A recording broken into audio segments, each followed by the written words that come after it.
Sorry. Okay, so now as we get into our Monday, let's talk a little bit about something that happened over the weekend. Hollywood's awards season reached its midpoint last night at the 19th annual Screen Actors Guild Awards, the only industry award show that only recognizes the actors, all the performers. Fox News correspondent Marian Rafferty has a full wrap-up of the SAG Awards. Celebrates the collaboration. Hollywood stars chose Argo to take the top prize of Best Cast in a Motion Picture at the 19th Annual Screen Actors Guild Awards. On a night when actors honor actors, the winners took time to reminisce about how they got started in the business. I earned my SAG card when I was 14. I did an MTV promo for my Super Sweet 16.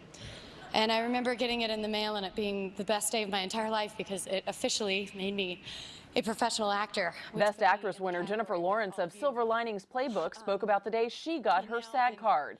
So did Best Supporting Actress winner Les Miserables star Anne Hathaway. Best Actor Daniel Day-Lewis entertained during his acceptance speech for Lincoln.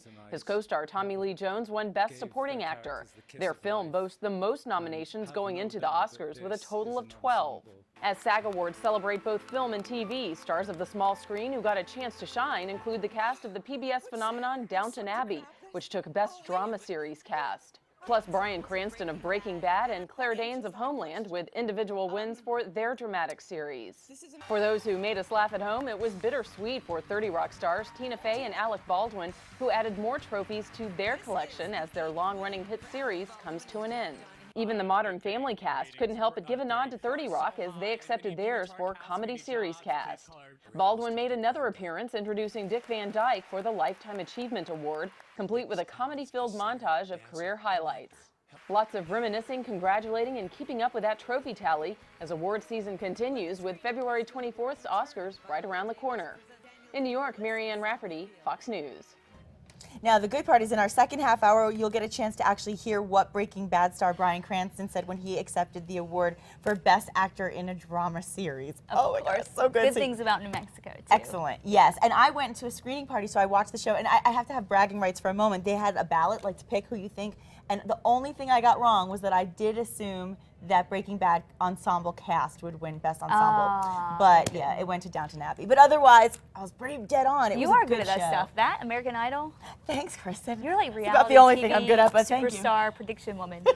I'm a little too into pop culture, clearly. But I'm also into food. Yes, and it was a good weekend for food. Congratulations to Be Sure, winner of Albuquerque's 20th annual Super Bowl. The winning soup was white chocolate bisque. We got to get Mark to make that on our show sometime. Absolutely. The Super Bowl raised $60,000 for the Roadrunner Food Bank. You know, they were on the show talking about their purpose, and we're so glad they accomplished that goal. And yes, Mark Quinones, of course, the chef at Bien Sure, he has to make it. It's the winning soup. It's done, Mark. You're on our show soon, and you're making us the bisque. You have been called to action. Yes, you have. Now, millions of Americans will be throwing Super Bowl, real Super Bowl, this kind of Super Bowl, not this kind of Super Bowl, parties next weekend. And even if you're not a Ravens or 49ers fan, you can still be a thoughtful guest. Right, and if you've been invited to a party, keep these Super Bowl etiquette tips in mind to avoid any unnecessary roughness. Okay, ready? Here we go. First, don't be the know-it-all. Because you don't. Because nobody knows it all. You know, that's the thing. Right. I mean, I might have been a know-it-all at the Giants party last year, but just don't do it. Just don't do it. Another thing, don't be the remote dominator, especially if it's not your TV. That is so completely Honestly, rude. who's flipping the channel anyway during the Super Bowl? The commercials are That's good. the best part. And the actual game is usually pretty good too. So, Agreed. Right? Yes. Well, you don't want to be a social butterfly either who just never stops jacking. Keep the talking to a minimum. Even I don't do that at the Super Bowl. Even I zip it. And this is an interesting one. Okay. Don't be the dieter when everyone else is picking out. You know, not the naggy dieter. You know what I mean? Yeah, like, oh, those chips look good, but sorry, I'm on a diet. Like, don't do that. It makes people feel bad. Just eat and have some fun.